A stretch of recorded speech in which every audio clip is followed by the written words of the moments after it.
그 터널. 터널 전에 불황 탈출을 이제 불황 탈출. 예. 하려면 갔어요. 근데 봤더니 너무 이렇게 조금 생각보다 별로더라고요. 아 터널에서 에너지를 다 쏟아서. 그래가지고 그 얘기가 짜투리책이 짜투리책. 그래서 생각나가지고 불황 터널을 한다 그러길래 예. 왜냐면 최근 책이 좋은 거라서 탈출받기 별로라서 터널을 지난주에나 지지난주에 한다길래 봤어요. 예. 근데 좋더만 책이. 그러니까 책이 탈출은 완전 짜투리책이에요. 네, 그래가지고 그래서 터널을 지난주 나오려고 그랬는데 네. 일이 있어가지고 못 나와가지고 네. 이번 책은 사실 이제 빌린 다음에 앞부 그냥 있다가 오늘 이제 5시부터 좀 있는데 재밌는 거야. 이게 생각보다 괜찮은 거야. 그래서 야 이게 뭐 집에 일찍 가고 싶었어. 딱 왔더니 설명도 해주고 그래프도 이렇게 해가지고 뭐 거의 다 읽은 것 같은 네. 이런 훌륭한 뒤에 얘기도 되게 재밌어요. 앞에는 정말 그 인구가 다가 아니다는 앞에 얘기는 딱 그거만 한 거거든 오늘 한 거는. 근데 다음 주 얘기는 꼭 그렇진 않아요. 딴 얘기도 해요. 그 이제 제가 예전에 한번 책을 쓸 때 네. 이제 여기 책은 3권인가 썼나요? 이은성 사장이 그러다가 그래프를 빼달라고 책에 그래프를 넣는 순간 사람들이 안 읽는다고. 근데 이 책은 그래프만 있는 책이야. 수세가 요즘 달라요. 그래서 근데 난 이런 책이 나한테 맞는 것 같더라고. 돈의 역사는 거꾸로 그래프 50개를 먼저 뽑아놓고 서술했다는 거예요. 그래요? 네, 순서가. 작업 순서가. 그것도 괜찮겠네. 근데 이제 사실 이 책이 내가 이제 사실 관심 있었던 게 최근에 이 비슷한 논쟁이 되는 책들이 몇 있었어요. 하나 이제 축소사회인가 하는 책이 있었는데 수축사회. 수축사회. 홍성국. 수축사회. 내가 그래가지고 이 책 이름도 비슷해가지고 홍성국, 홍춘욱 거기서 보인 것 같아. 그 책은 약간 선대인류의 책이고. 그래가지고 근데 그 책을 읽고 내가 화가 나가지고 왜냐면 앞으로 대한민국은 수축사회가 된다. 뿐더러 전 세계가 수축사회가 된다는 거야. 그래서 그 이유가 뭐냐 보면 결국은 인구가 준다는 얘기야. 저도 그 책 읽다 말았는데 수축사회라는 게 정의가 뭐예요? 계속 정의가 안 나오는 거예요. 그 책에. 그러니까 왜 그렇게 됐냐면 그 사람 그 메리츠 사장과 이렇게 꼭 만나서 그쪽 김현종 대표랑. 한 바에 의하면 원래 그 책을 쓴 사람은 수축사회라는 개념을 안 넣었어요. 그냥 출판사가 잡은 개념이 거구나. 모르겠는 거야. 그렇게 했는데 그냥 갈수록 사회가 이렇게 뭐냐면 앞으로 이렇게 쪼그라든다. 그러니까 성장 신화를 버려야 이제 앞으로 미래를 볼 수 있다. 이 정도 개념이었는데 그러면 이제 이게 책이 안 팔리니까 야마가 안 나와. 야마를 수축사회라고 넣은 거지. 그래서 책이 엄청 팔렸어요. 제목 잘 잡아서 책 팔. 근데 제목은 잘 잡았는데 내용. 제목은 조금 사기에 가깝지. 근데 이제 뭐냐면 문제는 내가 그거 보면서 실제 그런 것들이 일종의 굉장히 이제 특히 진보 진영에서 일종의 먹히는 아젠다란 말이에요. 그러니까 갈수록 성장이 어렵다. 기관주의, 디스토피아. 성장을 버려야 된다. 이런 식의. 근데 이제 사실 더군다나 우리 정부가 지금 좀 어려움도 있고 하니까 그렇게 되고. 근데 이제 그 비슷하게 했지만 인구가 줄어들면 경제가 망할까? 이런 얘기 있었죠. 근데 이제 이 사람 얘기는 경제가 안 망한다는 거 아니야? 거기서 역심은 뭐냐면 생산성을 증가해야 된다. 뭐 이런 얘기였죠. 그야말로 누구지? 그죠? 요시가와 히로시. 시장이 아니라 그 저자 이름. 슈페터. 이런 그런 걸 했었죠. 우리가 맨 처음 했던 케인즈 버서스 슈페터의 저자 그런 그 사람이었어요. 그러니까 그거와 비슷하게 그러니까 이 책은 나 보니까 장점이 어떤 이론이랄까 이념에 들어가 있지 않고 그냥 데이터로 객관적으로 하다 보니 난 요즘 이런 책이 좋더라고요.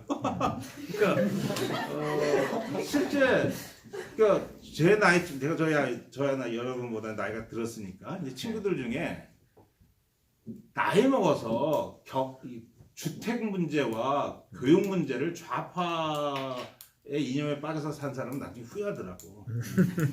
대단해 진짜. 그러니까 뭐냐면 예를 들어서 구체적으로 제 이제 아는 긁은 학원 보내지 말자. 그러니까 주택은 뭐 사지 말자. 제 아는 선배 중에 한 선배가 이게 이제 과천에서 이제 노무현 대통령 때문에 전세를 살았어요. 그 전세 살 때 집값하고 전세값의 차이가 얼마 안 났어. 그러니까 이제 그 형수가 이거 전세에서 좀 더 붙여서 집 사자. 그러니까 그렇게 살면 안 된다고.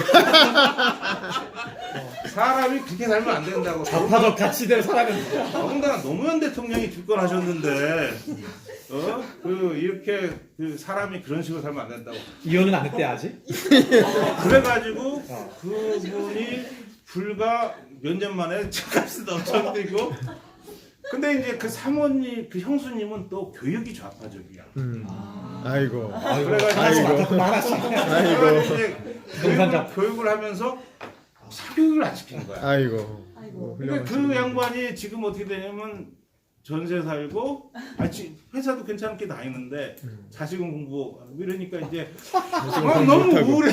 그래서 전세상 야 자식을 그게 그러니까 참 이게 뭐냐면 그런 어떤 축소 사회 수축 사회 이런 시기에를 관념을 갖고 정책을 하는 것도 좀 문제이지만 실제 삶을 어떻게 사냐. 삶을 이렇게 사는 것도 참 뒤에다 하면 이게 장난이 아니다라는 거를 이 데이터를 객관적으로 봐야 된다라는 생각이 들고요. 이 사람이 그때 한번 제가 많이 안 나오는데 이 사람이 그때 강의할 때 나왔었는데 그 사람이 그때 디플레이션 얘기를 그렇게 계속 강조하더만요.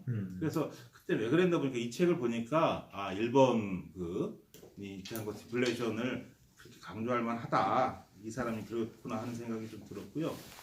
그다음에 이제 부동산 문제에 대해서 사실 굉장히 재밌는 여기 있는 거 하나만 꺼내가면, 그러니까 실은 이 책 논리 중에 아까도 얘기한 것처럼 이제 2000년대 그러니까 2008년에 미국의 금융위기가 났고 우리나라 일종의 이제 그때는 진보의 전성시대 비슷하게 막 할 때 대표적인 게 뭐였냐면 부동산은 몰락한다라는 거였어요. 헨리 조지스트들이 유포시킨 그렇죠. 부동산은 경실련이다 부동산은 해가지고. 끝났다 뭐 이런 거였고.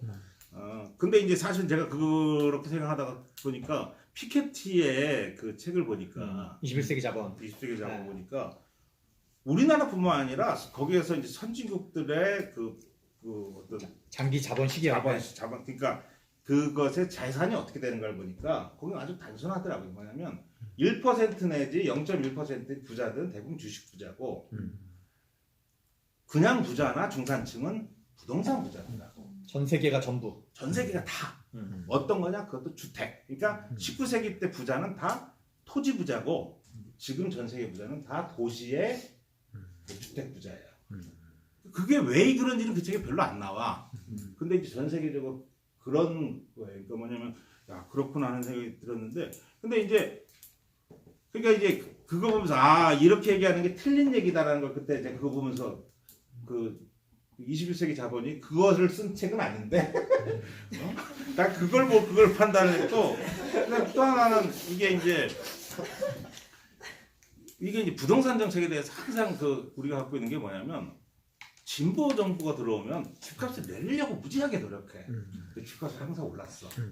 그 다음에 보수 정부가 오면 집값을 올리려고 부양 정책을 해요.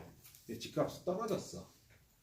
떨어지진 않지만 이명박 박근혜 시대 때는 정부가 했어요. 근데 제가 볼 때 그중 가장 결정적인 게 뭘까를 지금에야 생각해 보면 저는 보금자리 주택 같아요. 그러니까 왜냐면 보금자리 주택이 왜 그랬냐면 실은 강남권에 소위 그린벨트 풀어가지고 분양주택을 했어요. 그때 이제 민주당이나 진보 쪽에서 엄청나게 공격을 했죠. 왜 공격했냐면 아니 이 주거복지 차원에서 왜 분양주택을 하냐? 임대주택을 해야지. 그런 얘기였거든.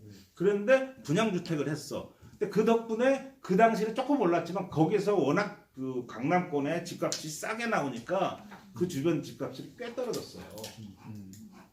그래서 이명박 박근혜 시대 때 다른 요소도 있지만 그 강남권의 공급이 떨어졌고 근데 그것의 정치적 영향은 뭐냐면 재밌는 건데 세상 일이라는 게 참 마음대로 안 되는 게 임대주택을 보통 하잖아요. 민주당의 진보 지역들은 임대주택을 지지하잖아. 그럼 임대주택에 들어가는 사람들의 투표 성향은 어떠냐? 나이 드신 사람이고 보수적이에요. 자유한국당을 찍어요. 분양주택을 하잖아요. 거기에 들어가는 사람은 젊은 사람들. 젊은 사람들. 소득도 좀 되고. 젊은 소위 화이트 칼라야. 애들은 지금. 그래서 강남권에 들어간 바람에 강남을에 저기가 됐어요. 전현의원이 됐고 거기 한 번도 강남에서 민주당이 들 수가 없는 데 됐어. 그 다음에 강동에다가 그저 임대주택을. 강릉동에다 임대 그 보금자리택과 그 행복주택에 들어간 바람에 그것도 민주당이 됐어. 심지어 그 민병두 의원 홍준표 지역구도 뉴타운 때문에 된 거예요. 그러니까 뉴타운으로 들어온 사람 전부 다 민주당 찍었거든요. 민주당이지. 네. 그러니까 그걸 사실은 뭐지 이명박은 그렇게 하려고 한 게 아니었는데 그런 효과가 있더라. 그러니까 참 이게 정책이라는 게 본인들이 생각했던 거하고 다른 효과를 내는다는 걸 이게 참 겪으면 겪을수록 많고 그래서 요 책 보면서 그냥 사실은 이념적으로 보지 말고 참 객관적으로 데이터를 보고 구체적인 거 하나하나를 봐야 된다라는 생각이 들어요. 그래서 이 책은 참 읽지는 않고 와서 들었는데 책을 한번 봐야겠다는 생각이 들어요. 예, 감사합니다. 감사합니다.